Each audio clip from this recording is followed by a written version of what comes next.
विरोधियों पर दहाड़ने वाले योगी क्यों हो गए भावुक? किस बात पर योगी की आंखें हो गई नम? एक बार फिर छलका योगी का दर्द। भावुक योगी ने कह दी बड़ी बात। तन पर भगवा और दिल में कुछ कर गुजरने की चाहत रखने वाले सीएम योगी आदित्यनाथ हमेशा अपने विरोधियों पर दहाड़ते हुए नजर आते हैं। मंच कोई भी हो, मौका मिलते ही एक एक कर योगी आदित्यनाथ अपने विरोधियों को आड़े हाथों लेना शुरू कर देते हैं। राजनीति की दुनिया में अलग अंदाज बिखेरने वाले योगी आदित्यनाथ अक्सर सुर्खियों में बने रहते हैं, लेकिन पिछले कुछ घंटों से चर्चा इस बात की है कि आखिर योगी आदित्यनाथ भावुक क्यों हो गए। ऐसी कौन सी बात थी जिस वजह से योगी की आंखें भर आई? यूपी विधानसभा चुनाव अपने अंतिम दौर में है, लेकिन सियासी पारा कम होने की बजाय हर दिन तेजी से बढ़ता चला जा रहा है। पूरा का पूरा विपक्ष बीजेपी को हराने की कोशिश में लगा हुआ है।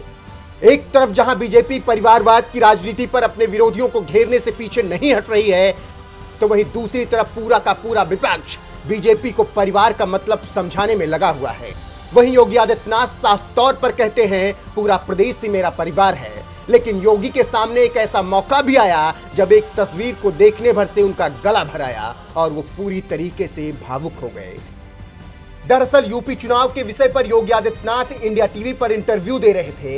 इस दौरान उनकी बहन की तस्वीर दिखाई गई, जिसमें योगी आदित्यनाथ की बहन उत्तराखंड में मवेशियों को चारा खिलाती हुई चाय की एक छोटी सी दुकान पर नजर आ रही थी। बहन की तस्वीर दिखाने के बाद पत्रकार ने योगी आदित्यनाथ से पूछा, जब राहुल गांधी अपनी बहन प्रियंका गांधी को यूपी के चुनाव में ला सकते हैं, तो आप भी अपने परिवार का कुछ तो ख्याल रख ही सकते हैं। वीडियो देखने के तुरंत बाद ही योगी आदित्यनाथ भावुक हो गए और उनकी आंखों में आंसू आ जाते हैं, जिसके बाद वह कुछ देर खुद को संभालते हैं और कहते हैं, मैं एक योगी हूं और मुझे पूरे प्रदेश का ध्यान रखना होता है और मुझे लगता है कि एक मुख्यमंत्री के रूप में मैंने अपने राजधर्म की शपथ ली है, परिवार की नहीं। इस बात के पूरा होने के बाद भी योगी आदित्यनाथ की आंखों में पानी भरा हुआ था। वो पूरी तरह से भावुक हो चुके थे, लेकिन योगी ने जिस तरह से कहा, मैंने राष्ट्र धर्म की शपथ ली है, परिवार की नहीं, इसे सुनने के बाद वहां बैठे लोग भी भावुक हो गए।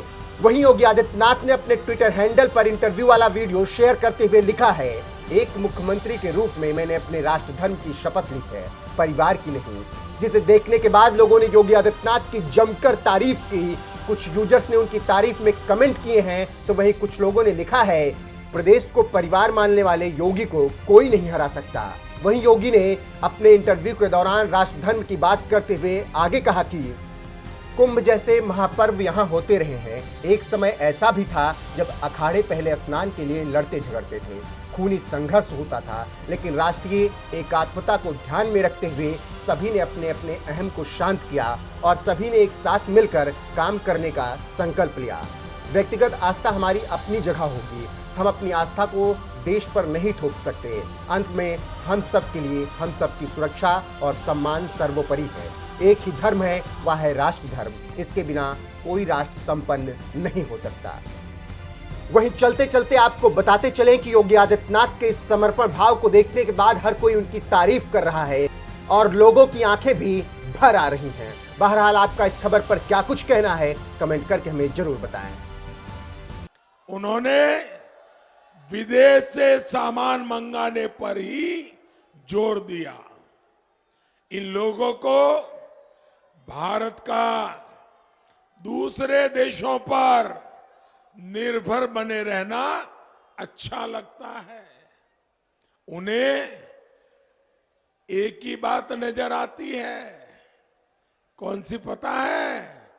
उनको एक ही बात नजर आती है, कमीशन, कटकी। इसलिए ये लोग कभी आत्मनिर्भर भारत की बात भी नहीं करते हैं। राष्ट्रभक्ति और परिवार भक्ति में यही फर्क होता है। भाइयों और बहनों, इन घोर परिवारवादियों ने दशकों तक हमारी सेना को भी पूरी तरह विदेशों पर निर्भर रखा। भारत के रक्षा उद्योग को बर्बाद कर दिया। लेकिन अब उत्तर प्रदेश में ही बहुत बड़ा डिफेंस कॉरिडोर बन रहा है।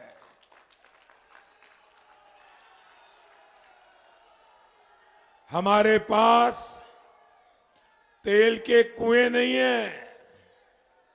हम बहुत सारा कच्चा तेल बाहर से मंगाते हैं। लाखों करोड़ रुपए उस पर खर्च करते हैं। इन लोगों ने कभी ध्यान ही नहीं दिया कि गन्ने की मदद से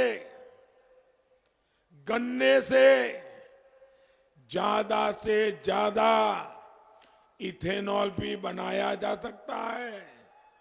उसे पेट्रोल में मिक्स किया जा सकता है। पहले लोग गन्ने से सिर्फ चीनी बनवाते रहे और नीतियां ऐसी बनाई कि चीनी मिले और गन्ना किसानों दोनों को सरकार की दया पर जीने के लिए मजबूर कर दिया।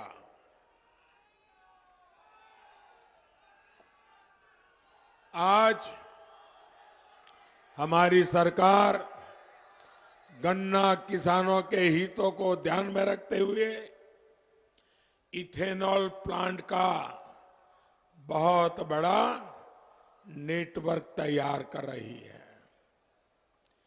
यहां पिपराइच में जो डिस्टिलरी लगी है उसमें भी गन्ने से सैकड़ों लीटर इथेनॉल हर रोज बनेगा।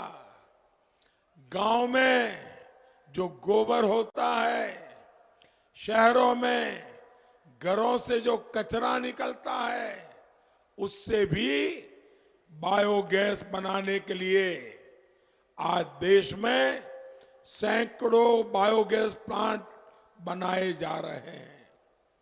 खाद्य तेल में आत्मनिर्भरता के लिए हमने हजारों करोड़ रुपए का मिशन शुरू किया है।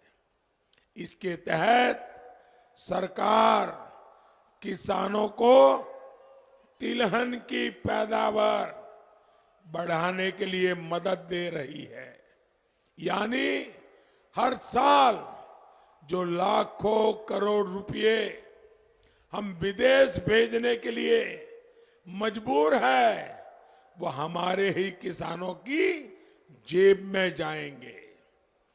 कमीशन के लिए जीने वाले परिवारवादी किसान हित और राष्ट्र हित के ऐसे कदम कभी नहीं उठा सकते। आप याद रखिएगा साथियों, ये किसी जाति के नहीं होते, ये किसी समाज के नहीं होते। इनके लिए अपना स्वार्थ सबसे बड़ा है। ये कितने स्वार्थी हैं आप देखिए। 2017 में किनको साथ लेकर के घूमते थे, 2019 में आते आते उनको छोड़ दिया, दूसरों का साथ लिया, फिर उनको छोड़ दिया, 2022 में नए साथी लेके आए। जो अपने साथियों को छोड़ देते हैं वो कभी आपका साथ करेंगे क्या?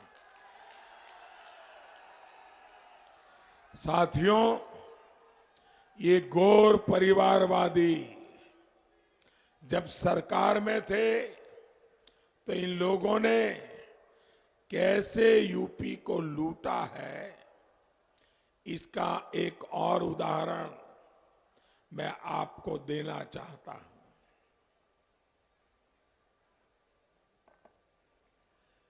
जब इन गौर परिवारवादियों की सरकार के 5 साल के खर्च का लेखा जोखा किया गया तो पता चला कि हजारों करोड़ रुपयों का कोई हिसाब ही नहीं है। रातों रात फर्जी कंपनियां बनाकर उन्हें सरकारी ठेके तो दे दिए गए, लेकिन वो पैसा खर्च कहां हुआ इसका कभी हिसाब नहीं दिया गया।